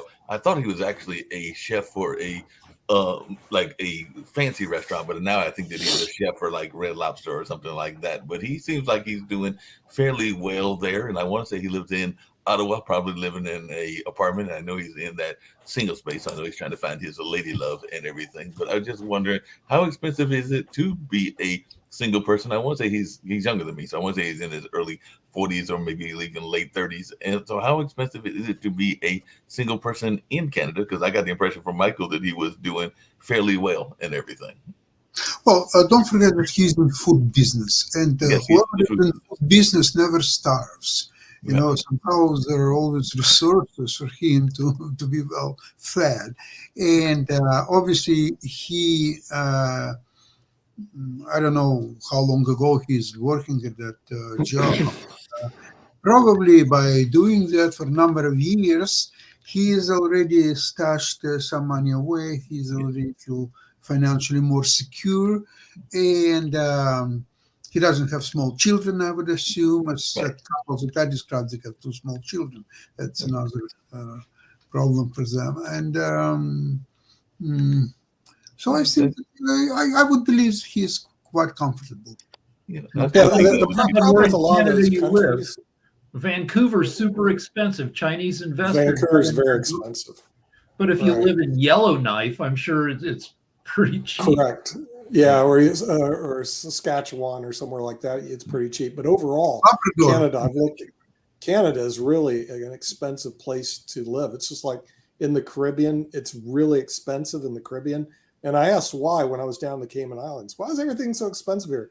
They go, oh, well, you were in Aruba, Sasha. Food's expensive. And the reason why they say we have to import everything. Absolutely. You know, they don't make anything. So I think you have to be very careful as to what jurisdiction you decide to go to. In other words, I like Italy a lot, but they're a lot tougher on that. And frankly, it's more crowded than Spain, if you can imagine Italy. I like it, but it's very tough on the immigrants, and Spain is not. So Spain has changed a lot. I looked up golden visa costs for Spain, and if you bring them €500,000 to invest in real estate, you can get a golden visa. If you bring them $1 million to deposit in a bank, you can get a golden visa. And if you buy $2 million worth of government debt, that is bonds, you can get a visa. Hey, but along those same lines, there was definitely countries in Africa. I think Guyana was one. There might have been even some efforts around Kenya where they were trying to get African Americans to move back to their quote unquote homeland, and all along those lines. And the reason I said quote unquote is because most African Americans are not 100% sure which of those countries their ancestors came from, and all along those lines. But they definitely made a effort to kind of like try to have people come back to provide resources and all in that space. So I don't know whether that would fall under a golden visa, but I know for a fact because I ran into a gentleman, I think it was last year, from Guyana that was telling me that they were definitely trying to actively recruit, particularly African Americans, but just people in general, to come to that particular nation and everything. But yeah, that's a different kind of thing. Right of return because of your aunt. Our kid tried to do that for Latvia to become a citizen of the EU, and then Britain left the EU. But in that case, you just want to research what your ancestry is, and also like how nice the country is. Like Nigeria, like is super cosmopolitan. Nairobi's probably pretty nice. Yeah, you know how politically stable it is. Like any country you'd want to research. Like Latvia, you don't want to do that because it's right next to Russia. Also in the United States, there are certain states and cities that will pay you to move there. For example, Alaska has a Alaska Oil Trust. So if you move to Alaska, you actually get paid a dividend from their Alaska Oil Trust. But around the United States, how long do you have to stay there in order to get I don't know. It wasn't on my mark because I go, come on, Sasha, it's too cold for me. But for other people, it might be fine. For a week or 10 days, you might. I think it's longer than that, but I will try to reach out to one of my schoolmates because he was actually running. I want to say that he was running for city council in Anchorage. It was either Anchorage or Fairbanks. So I got to check to see where he was running. He did not win, but he was running for office there, and I want to say that was like 2 years ago or 3 years ago, but I'll reach out to him and see what they are offering for you to move to Alaska. But I'm like you, it's too cold and I'm not trying to move there, even though I did have a guest on the online dinner party this past Wednesday that had run the Interod. And so he would actually, but he's also the guy that I think I mentioned to you, but I'm going to tell Sasha because I want to know from everybody here. But I had a guest, Bradley Fuqua, who I think is from Canada. You'll love this, but he is an adventurer. So he did the Iditarod in Alaska, and he did a number of other things. But he is one of those people that's putting up money. So maybe he's got more money than he's got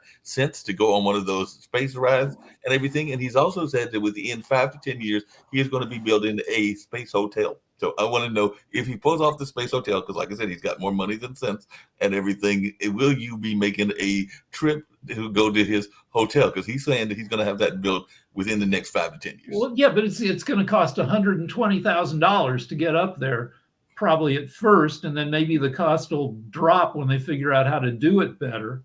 But Mark, okay, there's also, Mark, in case you don't know, cities will pay you to move. Remember Tulsa, Oklahoma, that destroyed Black Wall Street? Yes. They will now pay $10,000, give you $10,000 to move to the city for a year. And also, Mark, you're big on people getting their college educations paid for. Oh, college education for free is in Georgia. And the thing is, the lottery money, they created a lottery because we talked about it earlier today. They created a lottery in Florida to pay for college ed. And then once the money started coming in, believe it or not, the legislature just took the money and went like this to the college education.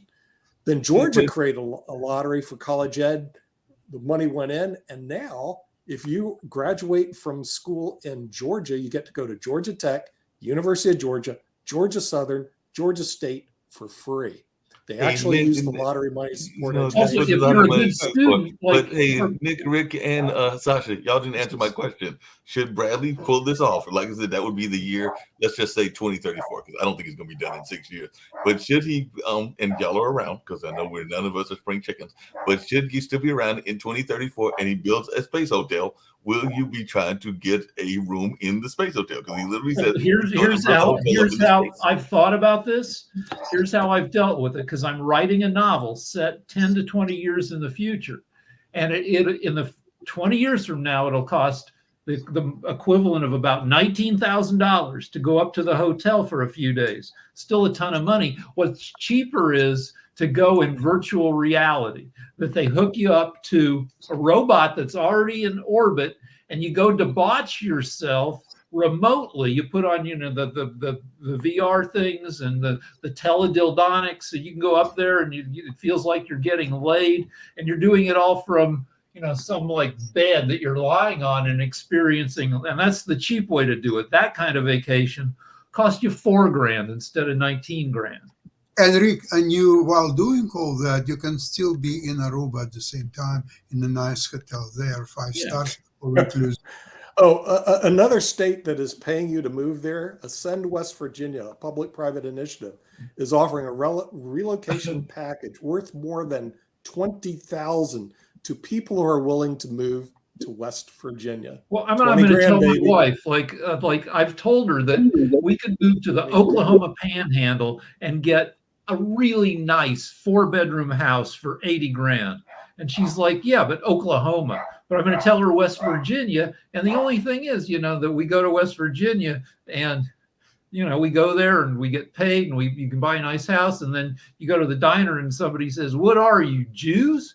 And we're like, well, yeah, if you could put up with that's going to be the case. Just really quickly, because I want to get to something that I mentioned All World Edition, but I want to hear Sasha's stance on this and everything. I had sometimes I'm watching TV and I was watching the basketball game. So after the basketball game was 60 Minutes, and I did see that report about the dissident couple that had been working at a radio station in Russia, but when the war started, they were not fans of the war, so they were actually broadcasting that the war was a unjust war and everything. But then they were shut down. But after they were shut down, they moved outside of Russia and basically have been broadcasting on YouTube. I wish I could remember their name. I guess I could go back into the 60 Minute and find the name and everything. But I just wanted your take on the use of social media for the dissidents to get their views out, because I was definitely impressed by the young couple, and they were former radio hosts, and now they are doing it off of YouTube to let folks know that not everybody in Russia is a supporter of Mr. Putin. If people can watch it, Russia's heavily censored, but I mean, all through the 50s, 60s, 70s, we had Radio Free Europe, which was us broadcasting to people in the Eastern Bloc communist countries that, trying to bust their information embargo to show them that they didn't have to live as miserably as they were.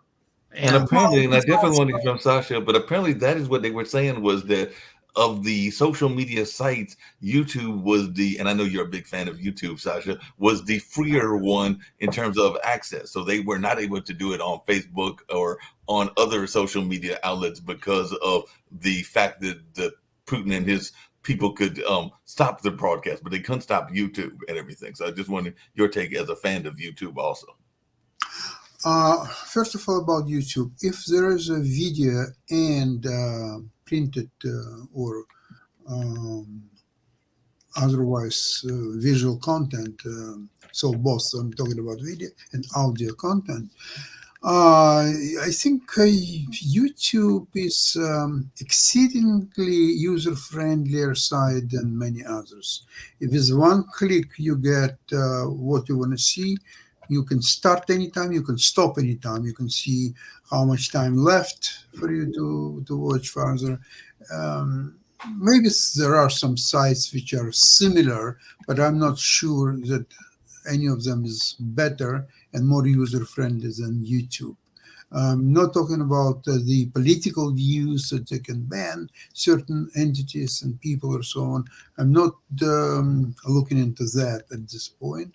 I'm looking at just being very user-friendly, very useful, with an incredible amount of content. I'm using YouTube mainly for musical programs, and it's just, I was searching yesterday for some covers of the Beatles tunes, and I found one cover by Amy Winehouse. I was listening to that clip for 6 or 7 times in a row.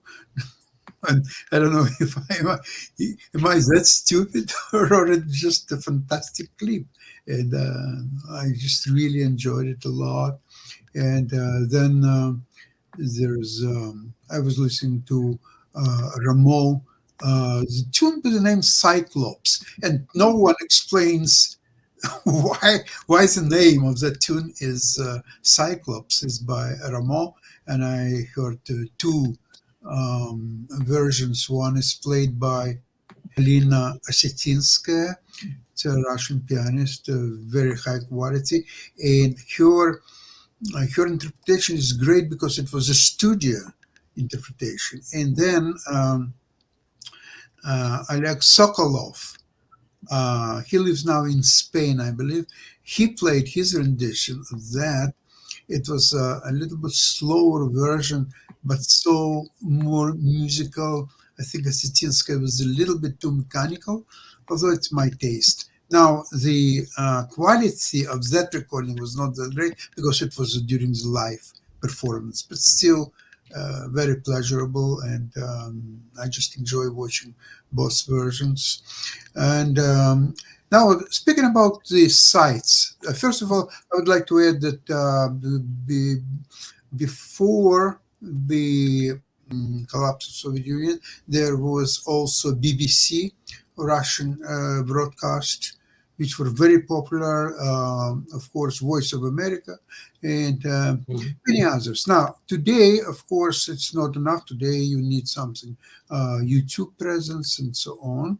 And there are quite a lot of sites, including one is run by Khodorkovsky, the arch enemy of Putin, and many others, including, I think this TV station is Rain, but they are now, I think they're located now in Latvia, and they're broadcasting from there. That is the one. Yeah, I'm pretty sure. And but I'll tell you, Putin's grip on power is time. Not tomorrow, but right now at this time is unparalleled. I doubt in history of the world, maybe only Genghis Khan and perhaps Alexander the Great had the same grip of power as Putin enjoys today in Russia. Well, I mean, the best hope for Putin is he's 70 years old, is that he's going to pass away, but like he looks pretty healthy. There was some He's youngsters, and he could easily run United States. If you're looking for a third candidate, offer it to Putin.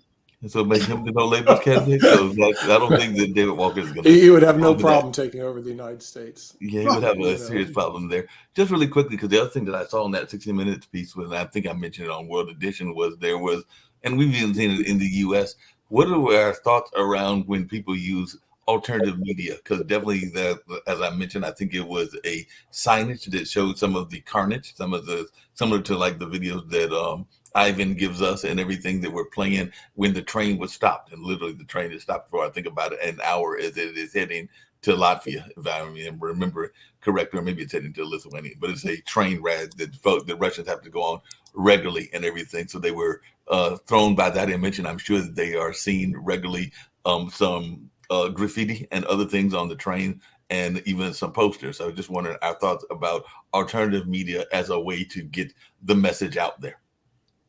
Well, in Egypt, it was instrumental in overthrowing a guy like 10 years ago now. I mean, yeah, you need. Well, Twitter's been messed up. It's no longer as efficient as it was for spreading information. But yeah, social media helps you get around, repressing government forces. Right. Yeah, I'll have to check, because we were getting viewership in Russia the other day. I know not too much, Mark, but about 2,000 people a year would watch us in Russia. But I'll have to check to see, because some of these countries have put a major kibosh on social media, allowing it in or out.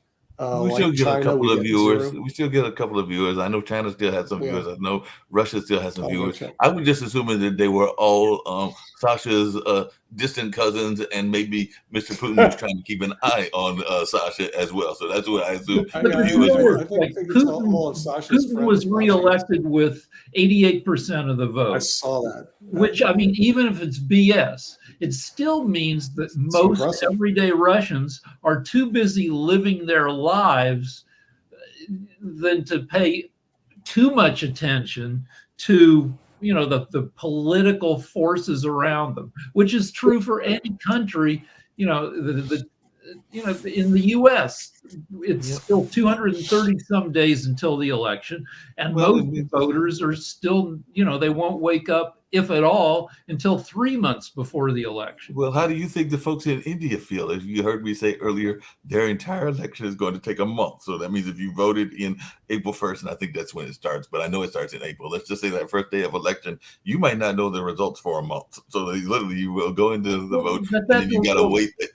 That's the case. Like, I mean, in U.S. elections, information until the 20th century had to travel by horse and train, and it took days. That's not unusual to not know the results for a while. Now, election deniers like to say, well, no, we should know in hours, but that's just part of their BS. It takes time to make sure you're not screwing up the count and to double check and, to deal with problem ballots. Sometimes it takes a couple days or more. Yeah. I don't know how it will affect election one way or another, but I just picked up latest news on TV is that Trump's lawyers announced that there is no way that he would be able to pay $495 million. What? Is that true though? Yeah, no, it's all over Twitter that nobody's going to give him a bond, where he's guaranteed by collateral. He says now, what Trump says though is often BS. So maybe he's just trying to get a better. We may have a serious first, and I know we've come close, but it's never happened yet. So, Nick, if your prediction is correct, we may have the first sitting president in the ever in history that is in jail when he is elected and everything. So I don't know. Can you govern the nation from a jail cell? That might be the strict question that gets answered and all in that space. Oh, there's nothing in constitutions that would forbid president govern from the jail, and the jail would be. I already know that it's West Palm Beach. It's the closest jail to Mar-a-Lago, and it's very comfortable, nice jail. And I think he will spend there a few years, probably not. But by inability to post a bond, it doesn't spell any jail time at all. It just will be beginning of collapse of his real estate empire, because they already know the first buildings which will be liquidated. The first one will be the address 40 Wall Street. It's a nice building.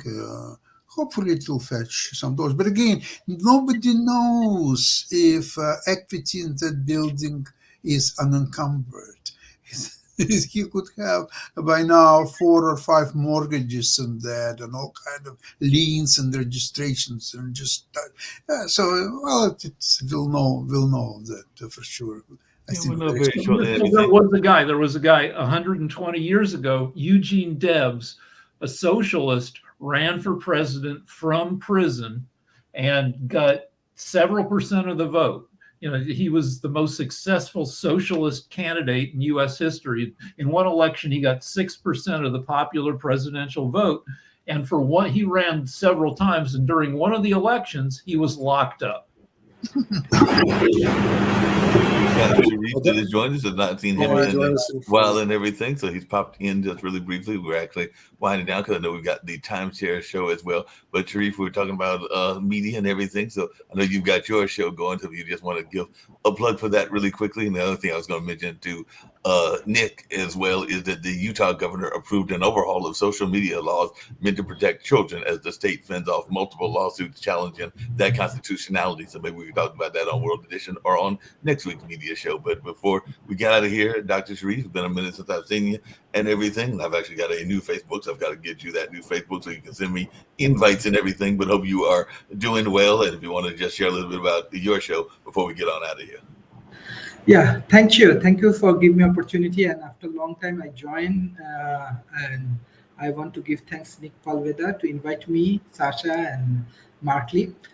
Social media and all of the media playing a very important role. But things is that social media definitely play a role both developed nations, emerging economy, many people involved with that particular issues. But I find that social media also need to improve, especially the people right now, how they're engaging with the media, social media, that is very important.